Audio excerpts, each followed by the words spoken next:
नमस्कार, आप देख रहे हैं 4 पीएम और मैं हूं आपके साथ निधि तिवारी। अमेरिका के सबसे बड़े अखबार ने पीएम मोदी और आरएसएस को लेकर कुछ ऐसा छाप दिया है कि देश भर में हंगामा मच गया है।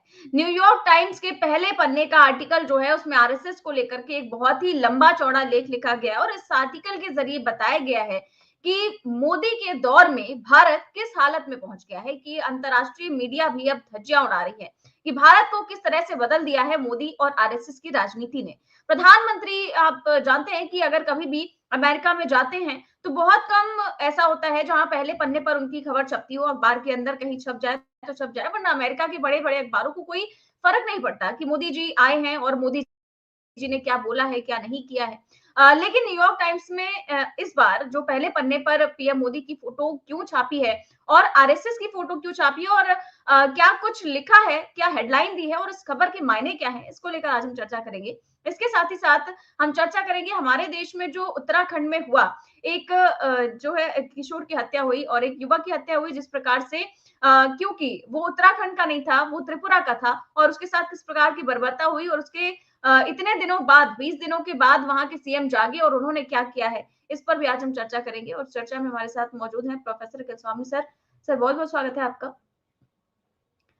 तो सर आज जो न्यूयॉर्क टाइम्स में छपा है, जो लेख छपा है, उसको लेकर के हर जगह चर्चा हो रही है इस लेख पर क्योंकि इस लेख में आरएसएस की फोटो छपी है, परेड जो होती है आरएसएस की। इसके अलावा पीएम मोदी की जो फोटो है, वो भी छापी गई है और इस लेख में बताया गया है कि कैसे आरएसएस जो है वो किस हद तक उसने भारत की राजनीति में अपनी पैठ जमा ली है और भारत के इंस्टीट्यूशंस पर अपनी पैठ बना ली है कि अगर मोदी जी सत्ता में ना भी रहे तो भी आरएसएस को अब इतनी आसानी से निकालना आसान नहीं होगा किसी भी सरकार के लिए। और बाकायदा इसके लिए न्यूयॉर्क टाइम्स में ने आरएसएस के लोगों से बातचीत भी की है कि आरएसएस ने कैसे इस भारत के समाज को बदला है। पिछले 11 सालों में इस पर बात हुई है। राइट विंग ने कैसे भारत को बदल दिया है मोदी राज में, इसमें बताया गया है और ये भी कहा गया है कि भारत का जो सर्वधर्म संभाव था या भारत की जो धर्मनिरपेक्षता की छवि थी उसे गहरा आघात पहुंचा है मोदी के दौर में। उसके लिए आरएसएस की सोच को जिम्मेदार बताया गया है और न्यूयॉर्क टाइम्स ने इस आर्टिकल में आरएसएस की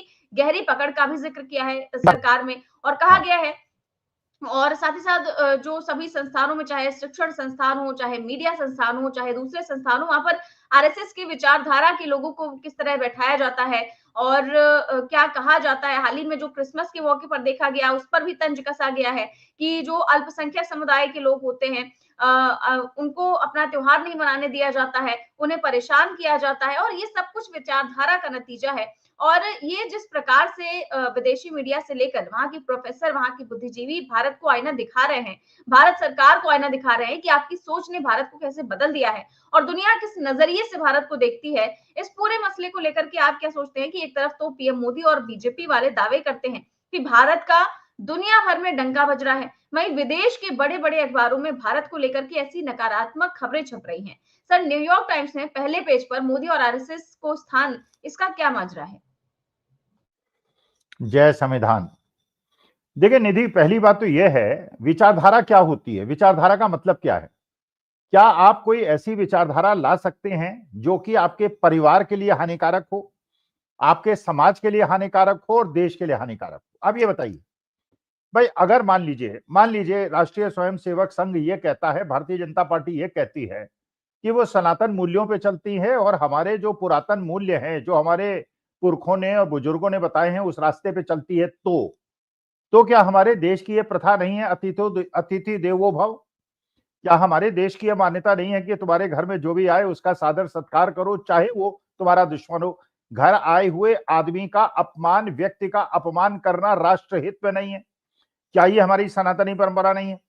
तो मैं तो देखिए हमेशा से ये कहता आया हूं कि भारतीय जनता पार्टी और आरएसएस वास्तविकता में सनातन धर्म विरोधी हैं और हिंदू विरोधी हैं।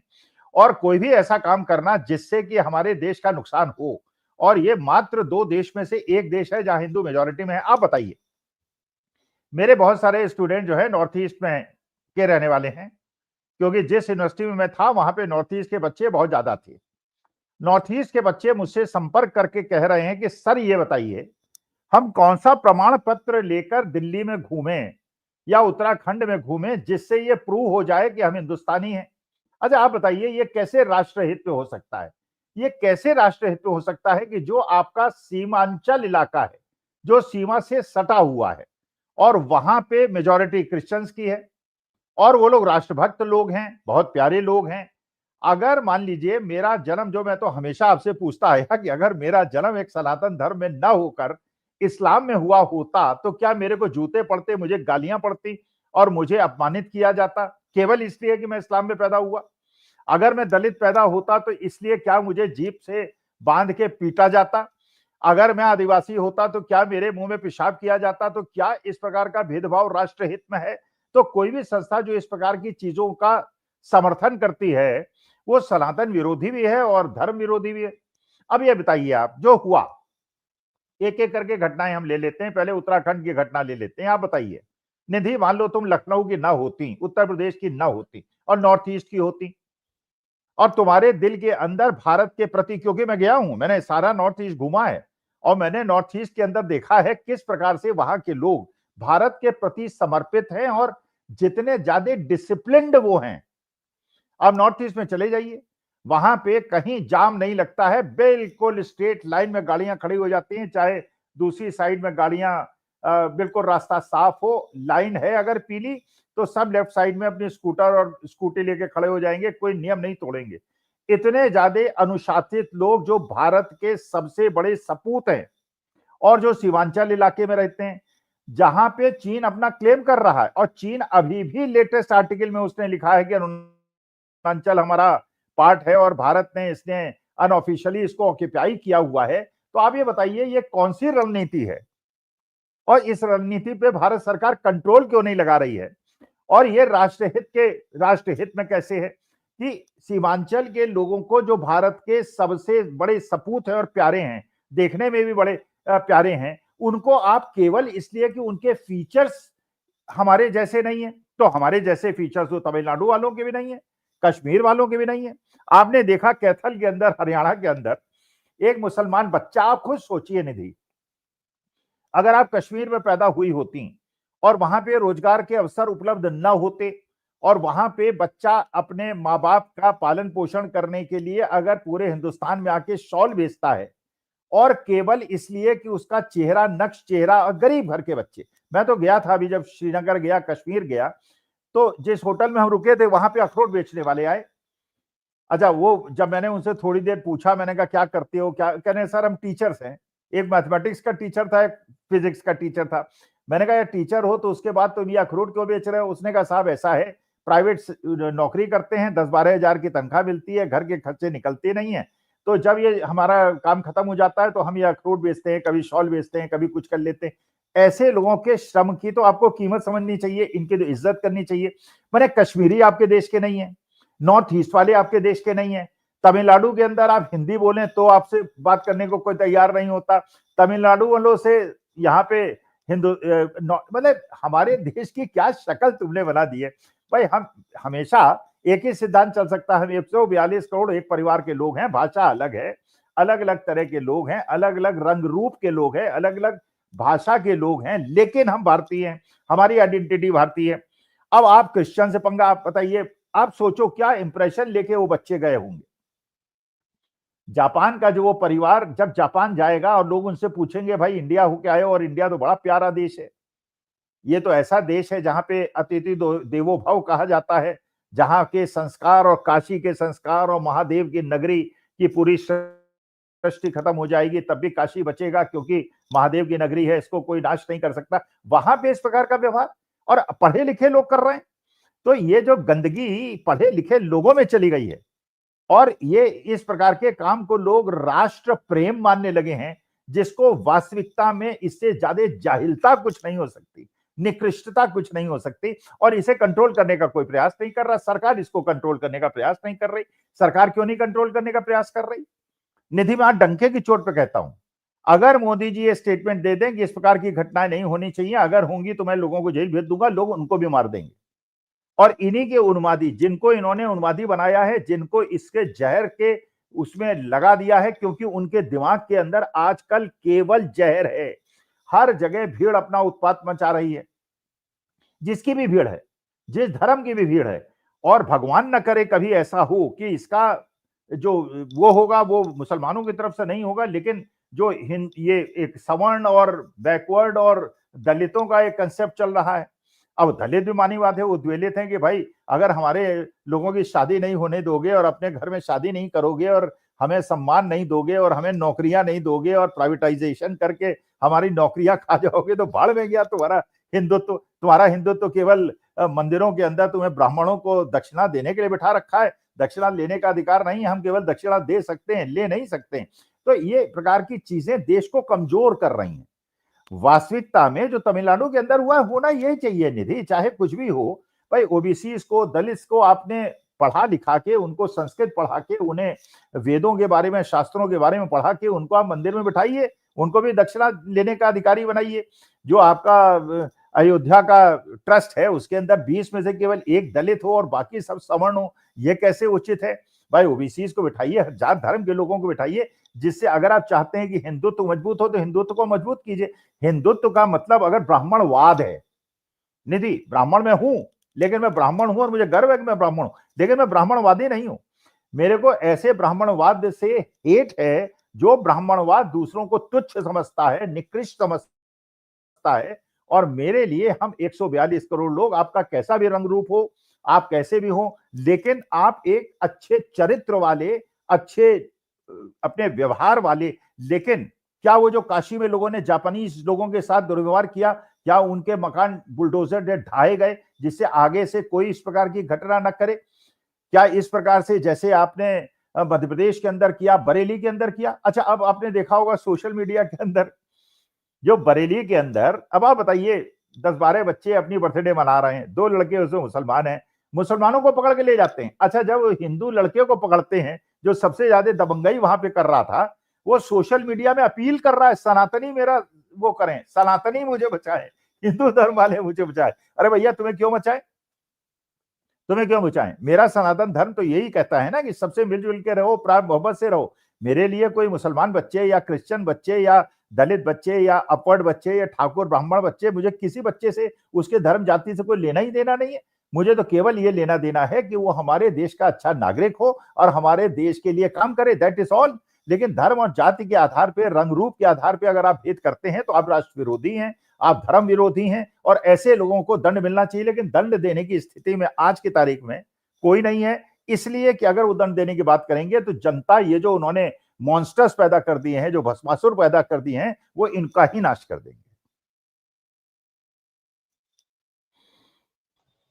बिल्कुल सर, और इस लेख से जितना कुछ भी समझ में आता है वाकई में वो इस चीज को समझने के लिए काफी है कि किस प्रकार से दुनिया आरएसएस और मोदी जी की जो जोड़ी है उसको देख रही है। और इसके बाद में जिस प्रकार के हमने दिखाया कि जो भी लेख छपा हुआ है और इस लेख में जो विस्तार से लिखा हुआ है वो भी मैं एक बार बताना चाहूंगी। इसमें लिखा हुआ है कि आरएसएस की गहरी पकड़, यानी कि राष्ट्रीय स्वयंसेवक संघ ने भारत की संस्थाओं पर इतनी गहरी पैठ बना ली है कि प्रधानमंत्री मोदी के जाने के बाद भी ये एक शक्तिशाली ताकत बना रहेगा। इसके नेटवर्क समाज, सरकार, अदालतों, पुलिस, मीडिया और शैक्षणिक संस्थानों तक फैले हुए हैं। इससे जुड़े कई संगठन हैं जो अपने मुख्य सदस्यों को इन सभी जगहों पर बैठाते हैं। ये संगठन राजनीतिक करियर बनाता और बिगाड़ता है। ये पूरे देश में युवाओं को हिंदू राष्ट्रवादी गतिविधियों के जरिए अपने इलाकों में पहचान और ताकत पाने का रास्ता देता है। इसके बाद लिखा हुआ है कि चुनावों में बीजेपी और आरएसएस, जब आप श्री मोदी की भारतीय जनता पार्टी को अहम चुनावों में जीतते देखते हैं तो असल में आप आरएसएस की राजनीतिक मशीन को काम करते हुए देख रहे होते हैं। वो पार्टी की उम्मीदवारों का जो भविष्य है और किस्मत तय करने में केंद्रीय संगठन की बड़ी भूमिका होती है। और जब आप मुस्लिम इलाकों में हिंदू निगरानी दलों को जुलूस निकालते या चर्चों पर हमले करते देखते हैं तो वो आरएसएस से जुड़े संगठनों की श्रेष्ठता वाली सोच का प्रदर्शन होता है।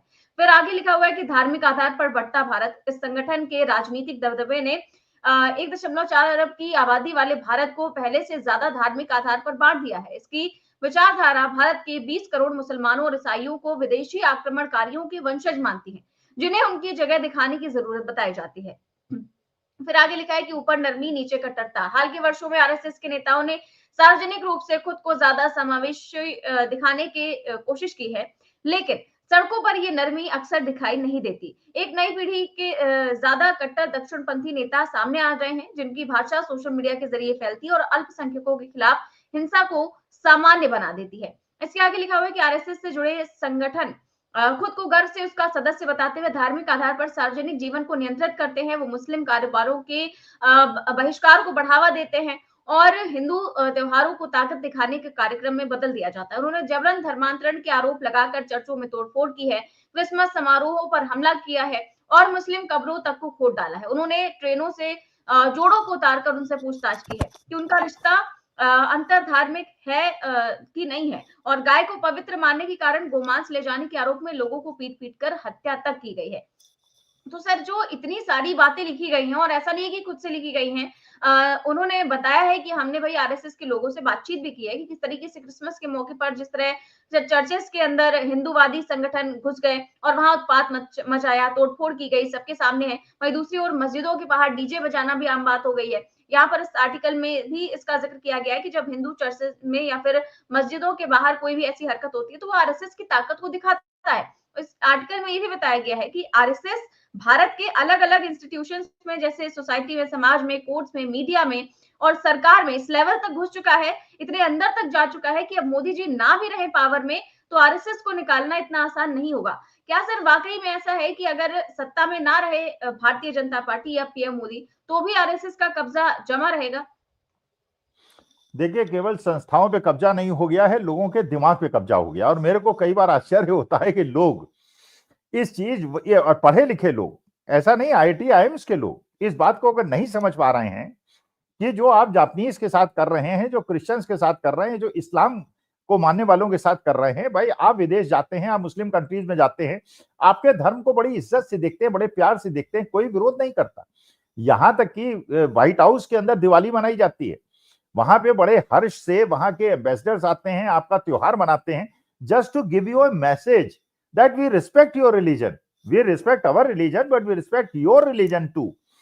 तो ये लोगों के दिमाग में जो ये भर गया, असल में क्या विवेक है, कैसे थिंकिंग प्रोसेस होती है, कैसे साइकोलॉजिकल इसकी एनालिसिस की जाए, मेरे ख्याल से किसी अच्छे साइकोलॉजिस्ट को बुलाओ अपने कार्यक्रम में और उनसे समझने का प्रयास करो। इस लॉजिक को समझने से लोग इनकार क्यों कर रहे हैं कि ये इतना राष्ट्र विरोधी काम है जिसकी कीमत हमें दशकों तक चुकानी पड़ेगी।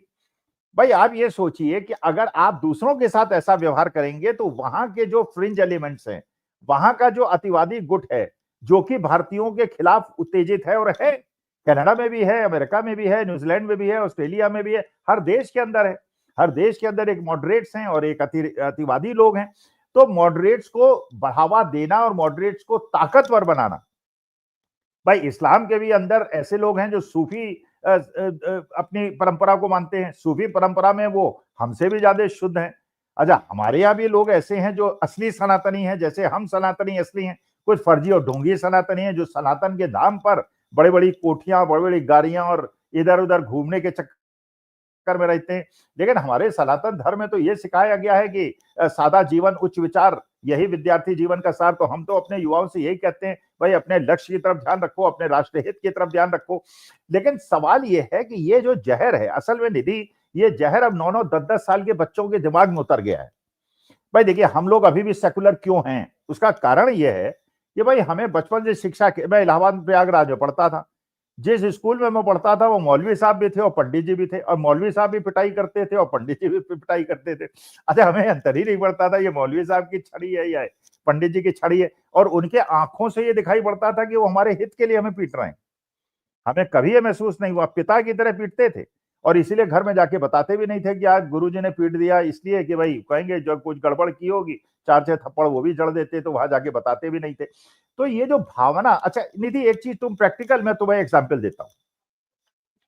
भाई देखिए, कोई भी रिलेशनशिप हो, आपकी अपने भैया से रिलेशन होगी, अपने माता से रिलेशन होगी, अपने पिता के से रिलेशन होगी।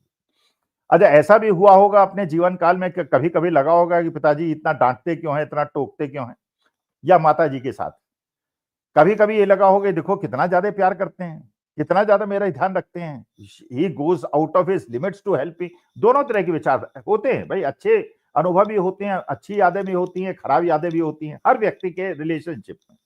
अब ये बताओ होता क्या है, हम अपने बच्चों की हर चीज को माफ क्यों कर देते हैं, या बच्चे हमारी हर चीज को माफ क्यों कर देते हैं?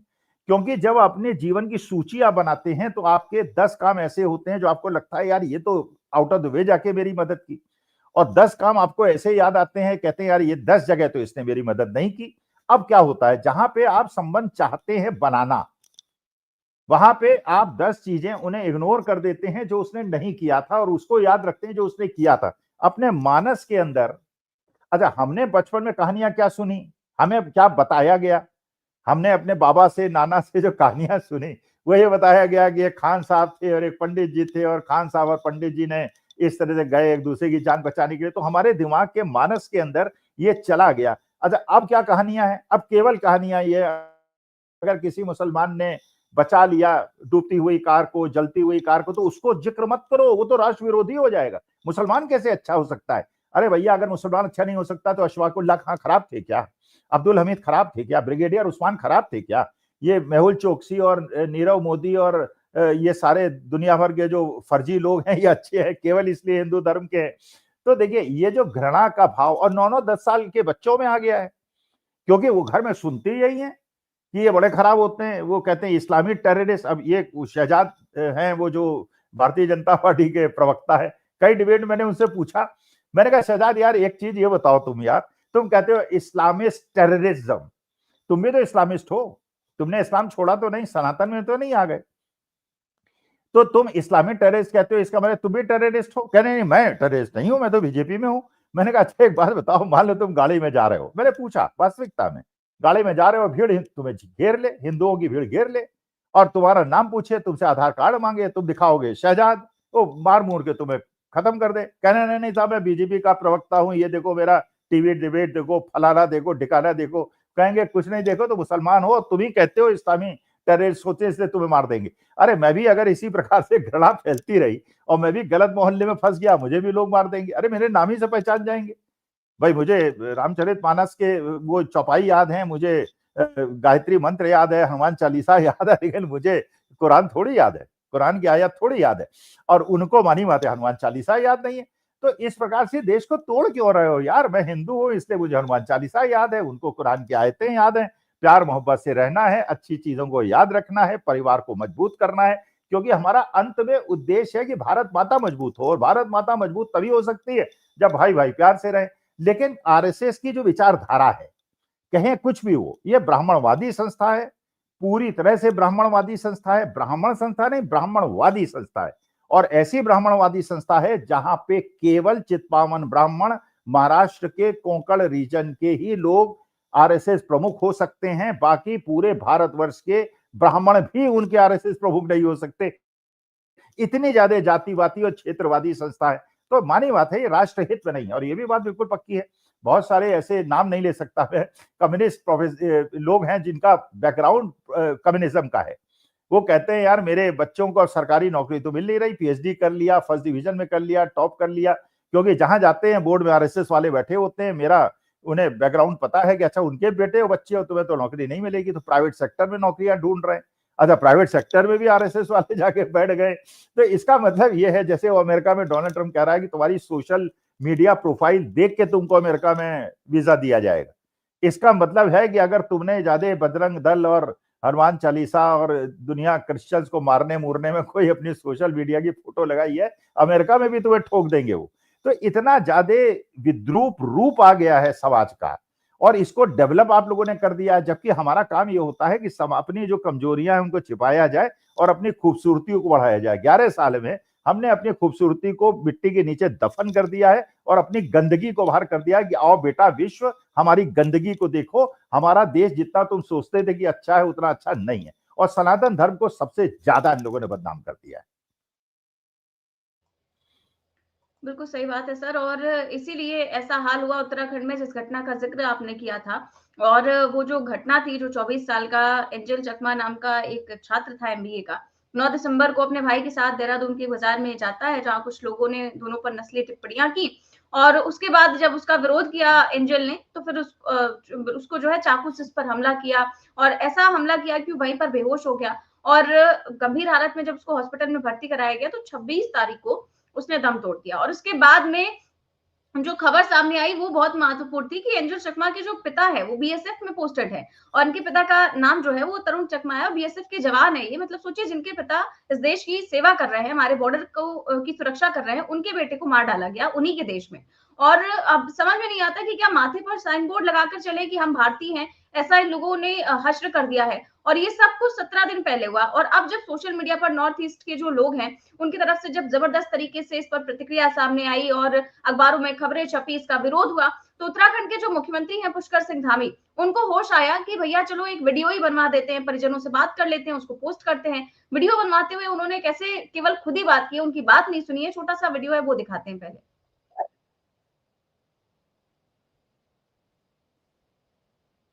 माँ जी, कैसे हैं आप तरुण जी? हाँ, ठीक है।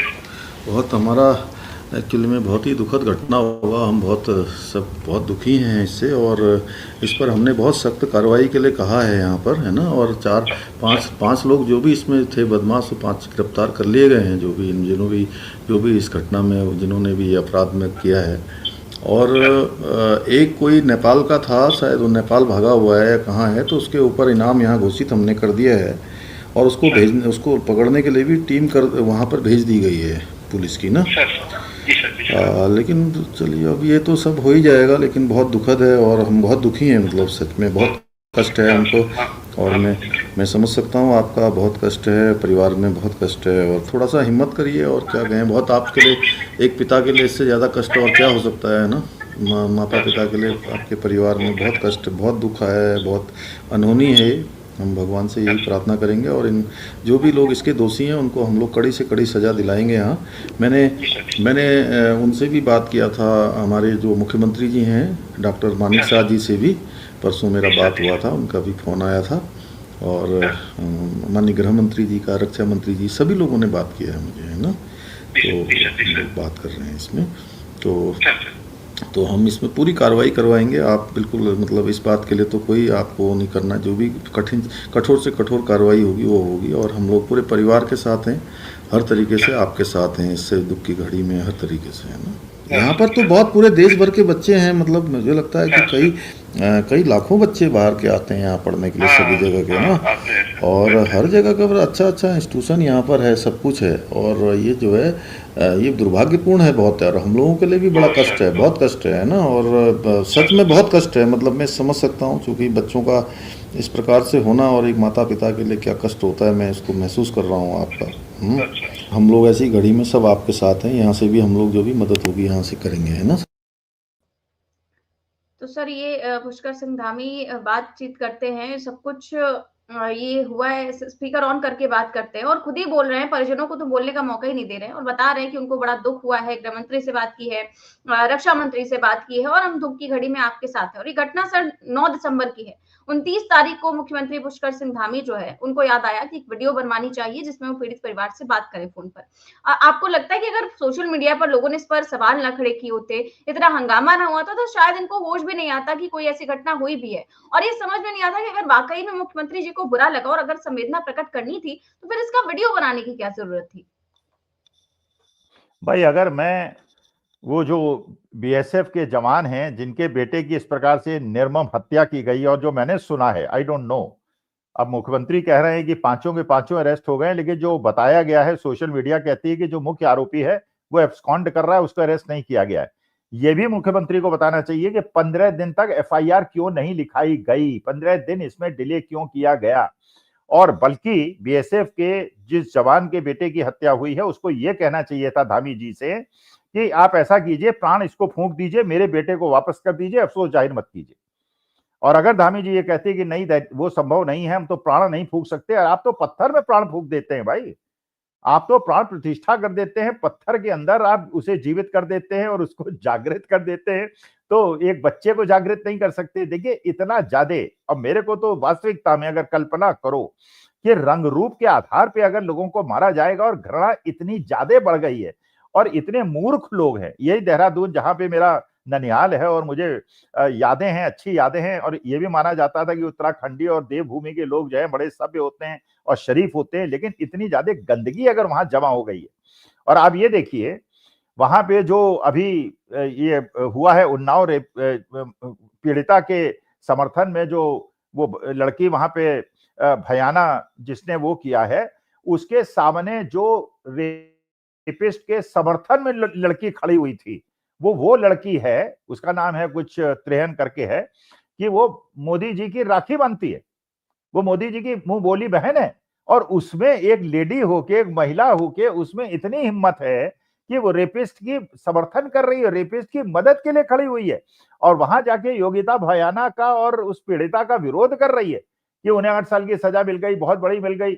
और माननीय सुप्रीम कोर्ट के अपने चीफ जस्टिस साहब को भी प्रणाम करना चाहता हूं, जो कहते हैं जजों से भी गलती हो जाती है और ये गलती हो गई है, चलिए बेल जो है निरस्त हो गई है, लेकिन गलती हो जाती है। आप इस प्रकार की अपने देश की सनातनी भावनाओं को ठेस पहुंचाते हैं और हमारे देश की बेटियों को इस प्रकार से अपमानित करते हैं और उनके समर्थन में भी खड़े होने की लोग हिम्मत जुटाते हैं।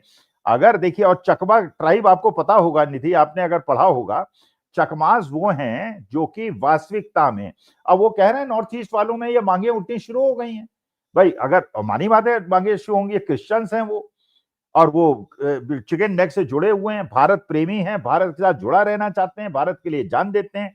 इस बच्चे के भी पिता बीएसएफ के अंदर हैं जो देश के लिए काम कर रहे हैं। अगर इनको ही तुम आइसोलेट कर दोगे, मतलब तुम इसके मतलब सवर्णों के अलावा इस देश के अंदर रहने का अधिकार किसी का नहीं रह गया है।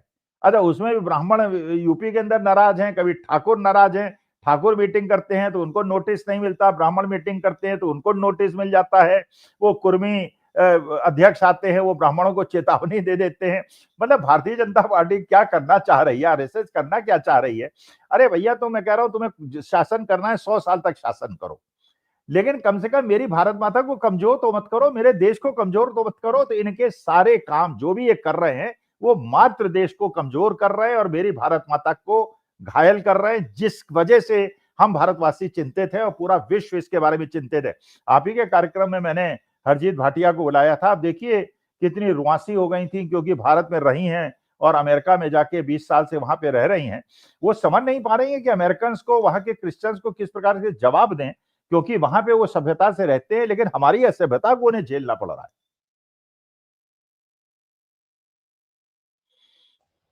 बिल्कुल सर, वाक़ई में घटना बहुत ही ज़्यादा जो है दुखद है और इस प्रकार की घटना नहीं होनी चाहिए, और अगर दोषियों पर सख्त कार्रवाई होती तो शायद इस प्रकार से हर राज्य में घटनाएँ ना हो रही होती। बहुत-बहुत शुक्रिया सर आपका आज की चर्चा के लिए।